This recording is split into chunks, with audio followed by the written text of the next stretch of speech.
சென்னையில அந்த 41 பேரையும் மீட் பண்றதை தாண்டி அவங்களுடைய பார்ட்டி சப்போர்ட்டர்ஸ் வந்து அங்க யாருக்கெல்லாம் பாதிக்கப்பட்டிருக்காங்களோ, யாருக்கெல்லாம் அடிபட்டிருக்கோ அவங்கள வந்து சந்திச்சுட்டு இருக்காங்க செப்பரேட்டா.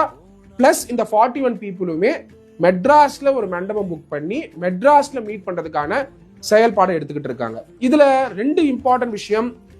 விஜய் அவர்கள், அதாவது தமிழக வெற்றி கழகத்துடைய லீடர், அவர் என்ன நினைக்கிறாருன்னா, நம்ம என்ன புரிஞ்சுக்க முடியுதுன்னா, இங்க மெட்ராஸ்க்கு 41 பேர் வரும்பொழுது அவங்க வந்து நிறைய நேரம் வந்து ஆக்டர் விஜயோட பேச முடியும், தமிழக வெற்றி கழகத்துடைய லீடர் விஜய் கிட்ட பேச முடியும், 6 மணி நேரத்துக்கு மேல பேசுறதுக்கான வாய்ப்புகளை உருவாக்குறதுக்கான செயல்பாடுகளையும் கட்சி செஞ்சிட்டு இருக்கிறத நம்மளால புரிஞ்சுக்க முடியுது. அப்படி இருக்கும் பொழுது விஜய் அவர்கள் சென்னையில கூப்பிட்டு அவங்களுக்கு ஆறுதல் சொல்றது மட்டும் இல்லாம, ஆக்டர் விஜய் அவர்கள் அந்த கூட்டத்துல வந்து யாரெல்லாம் வந்து உயிரிழந்தாங்களோ அவங்களுடைய ஃபேமிலியை வந்து பார்த்துக்கக்கூடிய அந்த பொறுப்பு எடுத்துக்கிறது மட்டும் இல்லாம, அந்த குடும்பத்தில் இருக்கக்கூடிய குழந்தைகள் யாரெல்லாம் இருக்காங்களோ அவங்களுடைய படிப்பு, பிளஸ் அந்த குடும்பத்துடைய வாழ்வாதாரம், அந்த குடும்பத்தையே அடாப்ட் பண்ணக்கூடிய செயல்பாடை எடுக்கணுங்கிறதுக்காக தான் சென்னையில கூப்பிட்டு அவர் வந்து பார்க்கணும் அப்படிங்கிற செயல்பாடை இப்ப கட்சி நிர்வாகிகள் எடுத்துக்கிட்டு இருக்காங்க.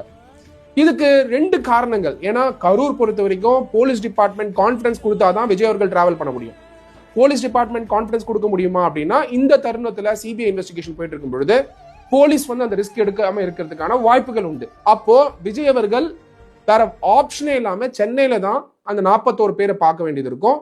அந்த 41 பேர் டிராவல் பண்ணக்கூடிய வசதிகள், அவங்களுக்கு தேவையான எல்லா ஃபெசிலிட்டியும் பண்ணி மெட்ராஸ்ல வந்து விஜய் அவர்களை சந்திச்சு அவங்க வந்து உரையாடுறதுக்கான ஒரு வாய்ப்பையும் உருவாக்கி, விஜய் அவர்கள் அவங்களுக்கு ஆறுதல் சொல்றதுக்கூடிய ஒரு வாய்ப்பை உருவாக்கி, அவங்களுடைய வாழ்வாதாரம், அவங்க வீட்டில் இருக்கக்கூடிய குழந்தைங்களுடைய படிப்பு, இது எல்லாத்தையும் பார்த்துக்கிறதுக்கான செயல்பாடு எடுக்கிறதுக்காக தான் விஜய் அவர்கள் சென்னையில கூப்பிட்டு இந்த மீட்டிங் நடத்துறதா சொல்லப்படும்.